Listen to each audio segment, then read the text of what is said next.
Hello guys, welcome to our channel. Uh, it's Gopal Verma. So today's our topic is वात दोष. ठीक है.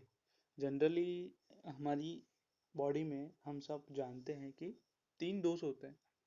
सबको पता है तीन दोष होते हैं, पर जनरली अपन किसी से पूछेंगे कि वात पित्त कफ ये दोष है, तो कहीं ना कहीं आपको एक आंसर जो मिलेगा वो मिलेगा नो. क्योंकि वात पित्त कफ जो होते हैं वो नॉर्मल अवस्था में जब रहते हैं तो अपन उनको कभी भी दोष नहीं मानते हैं, वो त्रिधातु होती है. पर यदि वो उनकी विकृत अवस्था में आती है तो वो क्या कहलाते रहते हैं, दोष कहलाए जाते हैं. ठीक है. तो ये जो हमारा टॉपिक है वो कहीं ना कहीं एग्जाम पॉइंट ऑफ व्यू तो इम्पोर्टेंट है ही है, पर उसके साथ साथ जो हमारा क्लिनिकल में इन जो मैंने मेनली इसमें सिर्फ गुण बताए हैं, स्थान बताए हैं और सामान्य चिकित्सा बताई है. तीन चीजों का ही वर्णन मैंने यहाँ पर किया है. ये निरुक्ति है एग्जाम के लिए, गुण है छह, छह स्थान होते हैं, और सामान्य कर्म, जो इसके मेन जो कर्म है वो अपन को देखना है. ठीक है. सबसे पहले अपन समझेंगे इसकी निरुक्ति. ठीक है. निरुक्ति क्या है इसकी. ठीक है. मतलब निरुक्ति से आपको क्या समझना चाहिए. ठीक है. निरुक्ति वा गति गंधयो हो. वा गति, गति मतलब कि जो हमेशा कहीं ना कहीं मूवमेंट करता है. तो आपने अब आयुर्वेद के स्टूडेंट हो तो कहीं ना कहीं आपने वायु को ही समझ लिया होगा कि बॉडी में जो भी चलाने वाली चीजें हैं, वो आपकी ब्रीथिंग हो, वो आपकी पल्स रेट हो, वो आपकी सर्कुलेशन हो, तो कहीं ना कहीं क्या आएगा आपके इसी चीज के अंतर्गत आएगा कि आप उस चीज को चला रहे हो, और वो रही कि आपकी वायु. फिर इसी के अंदर एक पॉइंट मिलेगा आपको, ये तो हो गए वा गति गंधयो, दिख रहा है आपको, वा गति गंधयो इति धातु. ठीक है. अब गंध मतलब होता है कहीं ना कहीं स्मेल से, कहीं ना कहीं जहाँ स्मेल होती है उसको अपन मान सकते हैं कि ये जो है, इसको अपन वायु से लिया. तो दो चीजें यहाँ पर आप याद रखें इसकी निरुक्ति में, गति और गंध, यो इति धातु. बस इतने में आपको श्लोक याद हो जाएगा सुश्रुत का. अब अपन समझते हैं यहाँ से नेक्स्ट चीज जो आएगी आपके गुण की. तो गुण में हमें हमेशा एक चीज याद रखें, आपको छह गुण याद करने हैं. ठीक है. गुण का कहीं ना कहीं बहुत ज्यादा इंपॉर्टेंस रहता है आपकी चिकित्सा में. वो कैसे रहता है कि क्योंकि आप पढ़ते हैं गुरुवादी गुण, 20 गुण होते हैं गुरुवादी गुण. तो कहीं ना कहीं जो ड्रग्स होता है, ड्रग्स मतलब द्रव्य, द्रव्य मतलब कि जो आयुर्वेद में आप औषधियाँ देते हैं. ठीक है. कोई इस वीडियो को एग्जाम पर्पस के लिए देख रहा है तो वो ना देखे, क्योंकि ये चीज़ हम क्लिनिकली है कि हम कैसे इन चीज़ों को अपन प्रैक्टिकली यूज करेंगे तो इम्पोर्टेंट रहेंगी. ऐसे नॉर्मली आप जनरली याद करने के लिए देखें तो आप रट्टा ऐसे ही 6 गुणों का कर सकते हैं कि रुक से लघु चीज करो शुभ अनिला. ठीक है. पर उस चीज को समझना, उस चीज को अप्लाई करना वो इम्पोर्टेंट है. ठीक है. तो कहीं ना कहीं अपन देखेंगे कि ये चीजें क्यों देके रखी है. मतलब ये गुण है वात के, वात के गुण मतलब इनकी प्रॉपर्टीज इस चीज में होती है कि यदि ये चीजें अपन किसी व्यक्ति को देंगे, ऐसी चीजें, तो कहीं ना कहीं उनका वात दोष बढ़ेगा, और ये चीजें अपन देंगे तो उनका वात दोष कहीं ना कहीं कम रहेगा. ठीक है. और ये गुण जो कभी किसी भी ड्रग के अंदर या किसी भी मेडिसिन के अंदर पाए जाएंगे तो कहीं ना कहीं इनडायरेक्टली बात पे काम करने की कोशिश करेगी, उसको बढ़ाएगी, क्योंकि वो उस प्रॉपर्टी का है. यदि वो उस प्रॉपर्टी के अपोजिट है, मतलब वृक्ष का आपने पढ़ा होगा, वृक्ष का अपोजिट क्या है, स्निग्ध. ठीक है. स्निग्ध. अब आपने वृक्ष वाली चीजें दोगे तो कहीं ना कहीं क्या होगा, ये आपका वात बढ़ेगा. पर कहीं ना कहीं आप स्निग्ध वाली चीजों देखो तो क्या बढ़ेगा, आपका वात कम होगा. उसी प्रकार जो नेक्स्ट गुण है वो क्या आता है आपका लघु. लघु गुण की चीजें आप दोगे तो क्या होगा, आपका वात क्या होगा, वो बढ़ेगा. ठीक है. पर लघु का क्या होता है आपका बहल, जो गुरु होता है, बहल होता है, मतलब जो गुरु होता है गुण में, उसको दोगे आप तो क्या होगा, आपका वात जो है वो घटेगा. उसी प्रकार शीत. अब आपको क्लिनिकली इस चीज का मैं एग्जांपल बताता हूँ किस तरीके से. फॉर एग्जांपल अपन लेते हैं रुक्ष गुण को. रुक्ष गुण को समझने के लिए आपको, एक पेशेंट आपके पास आया है, जनरली आप अपने खुद में समझिए कि जब आप क्या करते हैं, आप खुली हवा में जाते हैं तो आंखों में ड्राइनेस आती है, या फिर गर्मी के सीजन में अपन देखते हैं तो आंखें ड्राई हो जाती है, जिसके कारण अपनी पीपिल और जो अपना कॉर्निया वाला रीजन है वो कहीं ना कहीं आपको पूरा वाइटिस दिखाई देगा। यदि अपन उसके अंदर ठंडा पानी डालते हैं तो वो रेडनेस आ जाती है। क्यों? क्योंकि ऑलरेडी हमारी आंख के अंदर हमारी जो चक्षु है, चक्षु इंद्रिय है, उसमें कहीं ना कहीं रुक्ष गुण है, और अपन तुरंत शीत गुण को अप्लाई करेंगे तो वहां पर वात का प्रकोप होगा, पित्त की दृष्टि होगी, और वहाँ कहीं ना कहीं जो ब्लड वेसल्स है वो डायलेट होती है, तो वो कंस्ट्रिक्ट होना स्टार्ट हो जाती है शीत गुण के कारण। उसी प्रकार अब उसका अपन ट्रीटमेंट क्या करते हैं, आपने देखा होगा कि जैसे व्यक्ति है उसकी दोनों आंखों पे वो कर देते हैं, पुटपाक होता है, पिंड स्वेद होता है, ठीक, सॉरी पिंड स्वेद नहीं, तर्पण होता है। तो आंखों के जो आंखें हैं, आंखों के आसपास ऐसा करके अपन ऑयलिंग करते हैं। वो क्यों करते हैं कि अपन उसमें जो रुक्ष गुण हो रहा है आंखों में उसको सही कर पाए। ठीक है। अब अपन बात करते हैं लघु गुण की। ठीक है। तो आपने देखा होगा वात प्रकृति, आप जब पढ़ोगे किसी भी व्यक्ति के अंदर यदि किसी कोई वात प्रकृति का पेशेंट है तो उसका कहीं ना कहीं लघुता रहेगा, मतलब वेट लाइट रहेगा, उसकी चीजें लघु रहेगी, लघु गुण वाला होगा, तो कहीं ना कहीं वात को बढ़ाएगा।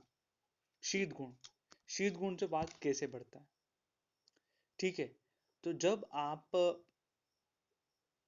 कोई भी शीत द्रव्यों का सेवन करेंगे, ठीक है, शीत मतलब ठंडी चीजों का, ठीक है, तो कहीं ना कहीं आपका वात बढ़ेगा। ठीक है। और उसी जगह उष्ण चीजों को प्रयोग करेंगे तो कहीं ना कहीं वात का जो है वो क्षय होगा। खर मतलब ड्राइनेस, ड्राइनेस कब होती है अपनी बॉडी में? जब शीत लगती है। ठीक है। For example winter vacation, sorry winter जब आता है, विंटर सीजन जब आता है, तो उसमें अपन देखते हैं कि एड आना स्टार्ट हो जाते हैं, वेसलिन का एड आना स्टार्ट हो जाता है। वो इसलिए आता है कहीं ना कहीं बॉडी में ड्राइनेस बढ़ेगी। क्यों बढ़ेगी? क्योंकि शीत गुण बढ़ेगा। शीत गुण, और इस खर को अपन इंग्लिश में क्या बोलते हैं? ड्राई बोलते हैं। क्या बोलते हैं अपन खर को? खर को अपन इंग्लिश में बोलते हैं ड्राई। तो डेट्स वाई ड्राई इसलिए बोला जाता है क्योंकि कहीं ना कहीं बॉडी के आउटर इन्वायरमेंट्स में, मतलब पूरे वातावरण में क्या हो रहा है, वात गुण की वृद्धि हो रही है, जिसके कारण हमारी जो स्किन है वो ड्राई हो रही है। और ड्राई स्किन पे हम उस समय क्या करेंगे? स्निग्ध द्रव्यों का प्रयोग करते हैं, लाइक अ वैक्सीन, जो बॉडी लोशंस, या फिर उस टाइम पे जो भी अवेलेबल्स रहते हैं, कोई घृत और इनका सेवन करता है, घृत वगैरह एक्सटर्नली लगाता है। सूक्ष्म, सूक्ष्म से यहाँ पर कई चीजों को लिया गया है। ठीक है। सूक्ष्म मतलब यहाँ पर आप बात को सूक्ष्म पौर से भी समझ सकते हैं। ठीक है। कि कहीं ना कहीं सूक्ष्म जो है गुण से हो। और चल गुण से तो आपको पता ही है कि चल गुण किस चीज के लिए यहाँ पर है। चल मतलब कि गति करना। ठीक है। क्या करना? गति करना। तो किस प्रकार वो क्या करता है? गति कराता है। ठीक है। तो ये थे अपने जो कि सामान्य गुण, कि किस प्रकार जो है वाद के अंदर सामान्य गुण आते हैं। ठीक है। इसके प्रकार इसमें चरक जो है उन्होंने इसके अलावा एक कुछ गुण और माने हैं। कोई इसमें उसमें उसी समय अभी इसी के साथ करना चाहता है, लिखना चाहता है अपनी कॉपी में, तो वो नोट कर ले कि उसने जो चरक आचार्य हैं उन्होंने श्लोक बताया है, रुक्ष शीतो लघु सूक्ष्म चलः अतः विशद खरः। तो आप याद रखें कि चरक ने एक एक्स्ट्रा जो है गुण बताया है, सिर्फ विशद। ठीक है। विशद गुण एक और बताया है। तो यहाँ पर चरक ने 7 गुण बताए हैं, और वाग्भट जी ने अष्टांग हृदय में 6 गुण बताए हैं। पीजी एंट्रेंस के हिसाब से इंपॉर्टेंट है, तो मैंने आपको बता दिया। ठीक है।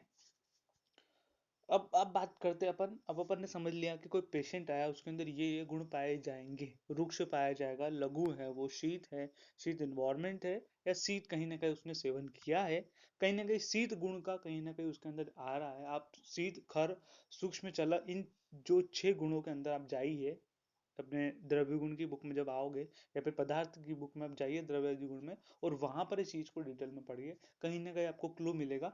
और वहां पर आपको एक दोष का जो पॉइंट आता है कि ये इस दोष को बढ़ाता है, या दोष घ्न होता है, तो घ्न में कभी भी आपको वात नहीं मिलेगा, आपको दोष बढ़ाने वाले में ये आपको मिलेगा। ठीक है। इस चीज को आप समझिएगा। अब अपन बात करते हैं स्थानों की। तो इसका कुल 6 स्थान है। वाग्भट आचार्य ने कितने स्थान बताए हैं? इसके 6 स्थान बताए हैं।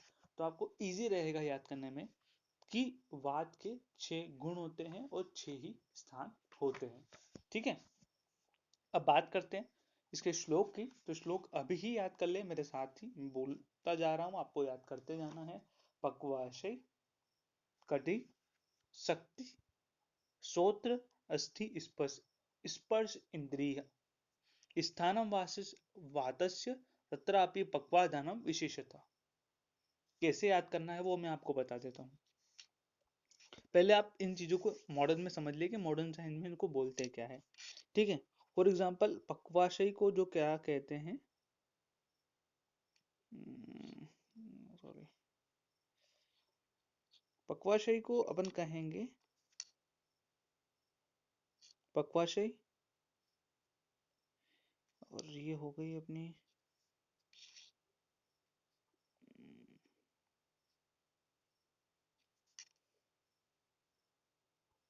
नहीं, ये नहीं हो पाएगा। ये फर्स्ट डिमार्केशन कीजिए पक्वाशय का, सेकेंड कटी का, फिर आपकी शक्ति का, फिर श्रोत्र का, अस्थि का और स्पर्श इंद्रिय का। कैसे याद करना मैं आपको बता देता हूँ। पक्वाशय मतलब कोलोन। पक्वाशय आपका वो वाला पार्ट होता है लार्ज इंटेस्टाइन। पक्वाशय से मतलब यहाँ पर है आपका लार्ज इंटेस्टाइन, स्मॉल इंटेस्टाइन से, कोलोन वाले पार्ट से। ठीक है, और कटी का मतलब है यहाँ पर हिप्स से। और जो कि हेमाद्रि के कहीं ना कहीं श्लोका में लिखा हुआ है कि कोल्ड ऐसा, इसको हेमाद्रि ने कहा है वंक्षण आद्य गुष्ट अंतरम। ठीक है, तो यहाँ पर कहीं ना कहीं जो है अपने हेमाद्रि टीकाकार ने इसको एक संज्ञा दी है इस चीज की। हिप्स मतलब आपके जो बटक्स हैं उस रीजन को आप समझ सकते हो, हिप्स के उसमें आता है। तो आप कोलोन मतलब इंटेस्टाइन कहाँ रहती है, लार्ज इंटेस्टाइन, और उसके नीचे वाला पार्ट जो होता है वो क्या कहलाया जाता है आपका, वात वाला एरिया कहा जाता है। ठीक है, और उसके जितना भी नीचे का एरिया है, मतलब कि लोअर लिम, ये यहाँ से यहाँ तक, उसको आप क्या बोलते हो, लोअर लिम को यहाँ पर एक संज्ञा दी जाती है शक्ति। ठीक है, जैसे अस्थि होता है ना, ऐसे इसको स क में ई की मात्रा और थ बोला जाता है। और श्रोत्र, श्रोत्र इंद्री। ठीक है, श्रोत्र मतलब क्यों, अब हम यहाँ से आप सीधा अपने पदार्थ विज्ञान में जाइए। जब आप वहां पर श्रोत्र पढ़ेंगे, किस गुण में, वात के गुण में, शब्द गुण आएगा वहां पर, और शब्द गुण में आपके सामने लिखा रहेगा श्रोत्र। और उसी समय आपके अंदर आएगा वायु महाभूत प्रधान रहता है। तो आपको समझ जाना है कि कहीं ना कहीं वायु एक स्थान बताया गया है अष्टांग हृदय में। मैं आपको कोरिलेशन इसलिए बता रहा हूँ कि कहीं ना कहीं आपको वो वाली चीज भी समझ आए कि वायु महाभूत क्यों बताया गया है। मॉडर्न साइंस में से आप पढ़ने जाओगे तो आपने फिजिक्स केमिस्ट्री पढ़ा होगा, तो आपने देखा होगा कि साउंड वेव्स जो है वो एयर में ट्रेवल करती है। कभी भी आप पूरे क्लोज रहोगे कहीं पे भी, तो बिना एयर के आपकी जो साउंड वेव्स है वो ट्रेवल नहीं कर पाएगी। तो दैट्स अ रीजन आचार्यों ने उसी समय यह जान लिया था कि वायु के कारण ही जो है ईयर हर चीज को सुन पाएगा और हर चीज को समझ पाएगा। तो उसी में वेवलेंथ ही ट्रेवल करती, इसलिए वात का एक गुण जो है वो स्रोत के अंदर दिया हुआ है। दिस इज द क्लिनिकल वे। अपने को ये चीज भी देखनी है कि उसके अंदर कहीं ना कहीं जो है वात गुण या वात दोष जो है वो कहाँ प्रधान रहता है, वो मेनली श्रोत्र के अंदर प्रधान रहता है। तो अपने को ये देखना है कि उसकी बॉडी में किस दोष का इम्बेलेंस हुए, तो कहीं ना कहीं इस चीज को वो अफेक्ट कर सकता है। फॉर एग्जाम्पल श्रोत्र से, अब आप ये डाउट रहेगा आपका कि श्रोत्र से सर ये वात दोष का क्या लेना देना। उसका इस प्रकार लेना देना है कि यदि आपकी बॉडी में यदि वात दोष बढ़ेगा तो कहीं ना कहीं आपके कानों में कुछ ना कुछ आवाजें धीरे धीरे सुनाई देने लगेगी। क्यों, क्योंकि कहीं ना कहीं वो वात दोष की बार बार आप गति करोगे। वात दोष क्यों बढ़ेगा, वात दोष के कारण क्या है बढ़ने के, यही रुक्ष लघु शीत सूक्ष्म शीत सूक्ष्म चल, चल गुण ज्यादा करोगे, ज्यादा घूमोगे, शीत गुण खाओगे, या फिर रुक्ष गुण सेवन करोगे, ऐसे आहार विहार का जब सेवन करोगे तो कहीं ना कहीं वात दोष बढ़ेगा। और जो वात दोष बढ़ेगा तो आपकी श्रोत्र इंद्रिय को कहीं ना कहीं इफेक्ट करेगा, पक्वाशय को इफेक्ट करेगा, कटी प्रदेश में इफेक्ट होगा, और पूरे लोअर लिम्ब शक्ति में भी इफेक्ट करेगा। फिर बात करते हैं अपन अस्थि की, बोन्स, जो कि वात का आश्रय आश्रय भाव माना जाता है।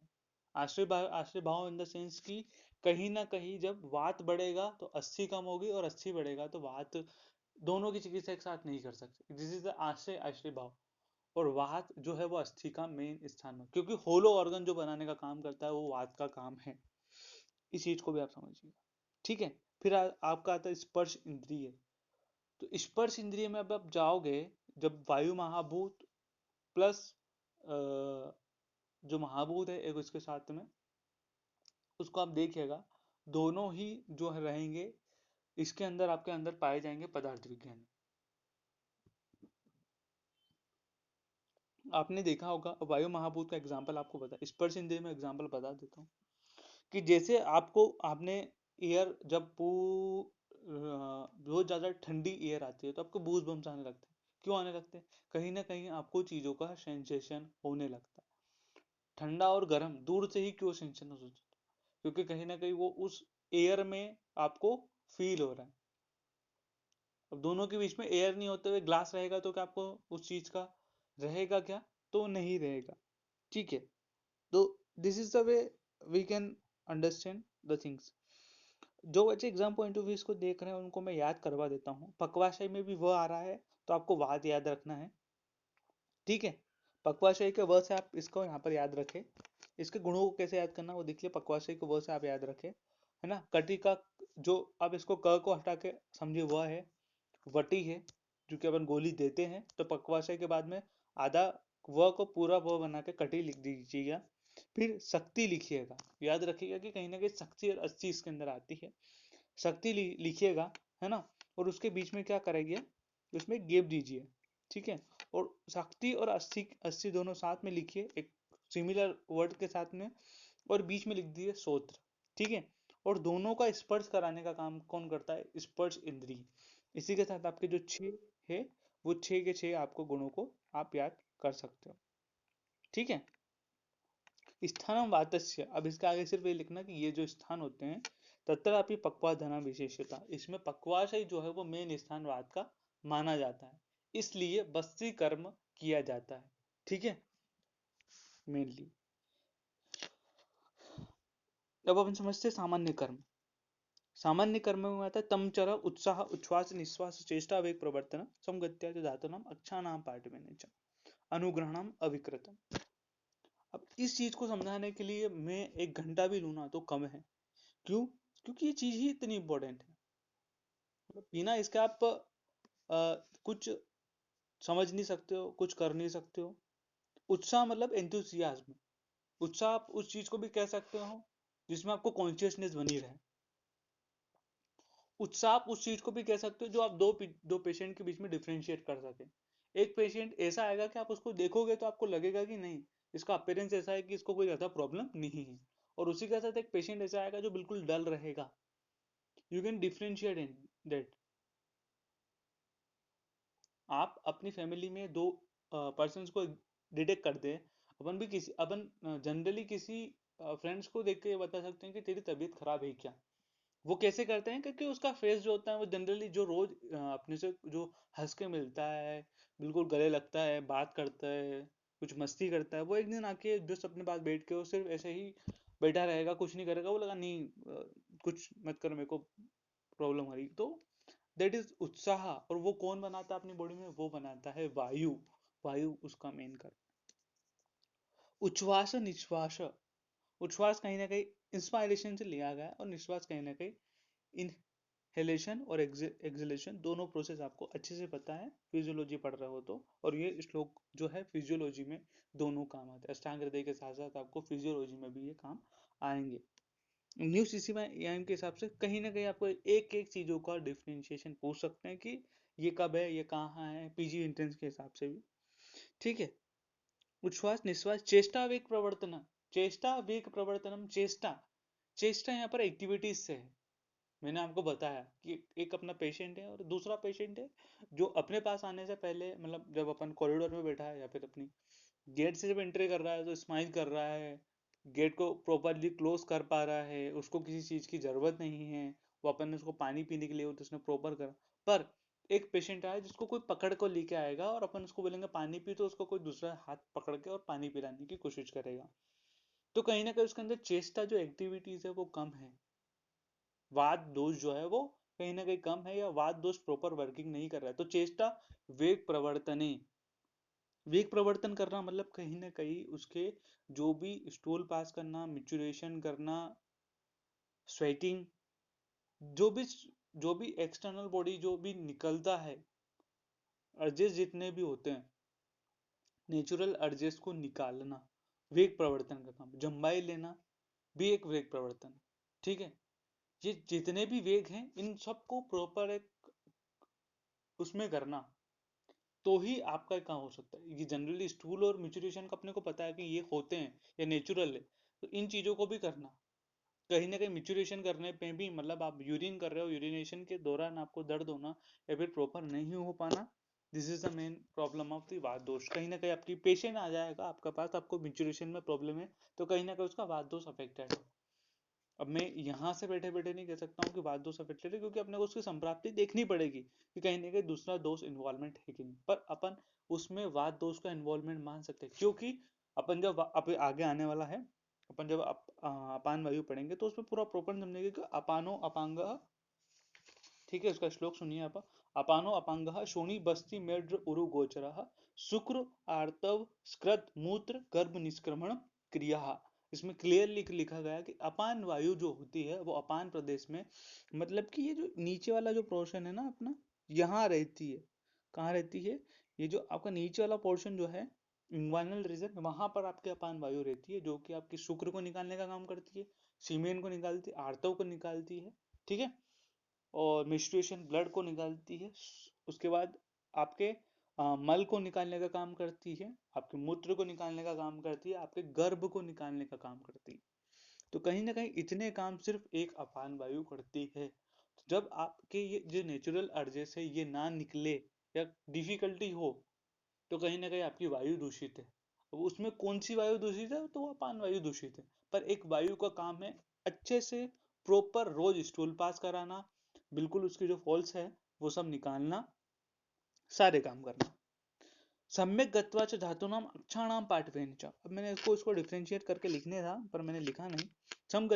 समगत्या धातुनाम, जितनी भी धातु है, रस रक्त मांस में अस्थि मज्जा, ठीक है, और शुक्र, इनको सात ही धातुओं को क्या करके रखना, बिल्कुल प्रॉपर अपनी इक्विलिब्रियम में रखना। किसी को बढ़ने ना देना, किसी को घटने ना देना। जिस टिश्यू को जितनी जरूरत है उतना ही उसको कोशिका को पहुंचाना, उतना ही ब्लड का सर्कुलेशन करना। अक्षा नाम पाठवेन च, कहीं ना कहीं अक्षियों के लिए भी क्या होता है, ये सेंसर ऑर्गन का जो है बहुत अच्छे से वहां पर वात दोष जो है वो जरूरत रहती है। अनुग्रहणात विकृत, है ना। तो ये इनका अनुग्रहण मतलब क्या करता है? अनुग्रहण का मतलब होता है प्रोटेक्शन। ये क्या करता है, जो वात दोष जो होता है वो कहीं ना कहीं इन सब चीजों से लेके तो अब इनका प्रोटेक्शन करने का काम करता है, ठीक है। तो इसी प्रकार जो है वो अपना आज का सेशन जो है यहीं तक है, ठीक है। और विकृत का मतलब यहाँ पर लास्ट में है कि यदि ये चीजें आपको कर्म नहीं पाए जाएंगे या तो बहुत कम पाए जाएंगे तो वो विकृत अवस्था में रहेंगे। तो this is the way we can explore our Ayurveda. तो थैंक यू वेरी मच। और वी हैव आल्सो कंसल्टेंट, हमारा खुद का क्लिनिक है मंदसौर में, गायत्री आयुर्वेदा क्लिनिक्स। तो आपके किसी भी फ्रेंड सर्कल में या ऐसा किसी को भी आयुर्वेद रिलेटेड कोई प्रॉब्लम हो, कोई सजेशन हो, कोई स्टूडेंट हो जिसको कोई प्रॉब्लम हो, तो we are free of cost, आप हमसे कंसल्ट कर सकते हैं। हमारा व्हाट्सएप पे भी चैनल है, टेलीग्राम पर भी अवेलेबल है, on Instagram we are available. So soon we will update you about the next lecture. Thank you very much.